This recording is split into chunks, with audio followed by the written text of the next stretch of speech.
here is my finished wreath with the fall fence that I did on a recent video. I do have a tutorial of how I put together, how I painted and created the fall fence, as well as the cute little scarecrow girl. I put it as a wreath attachment on this burlap wreath.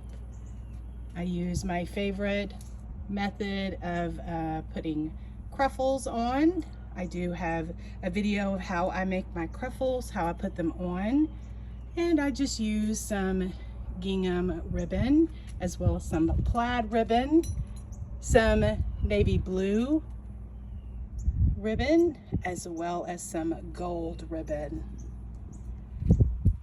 And I just love the way that it turned out, just so stinking cute. I'm saying stinking country cute.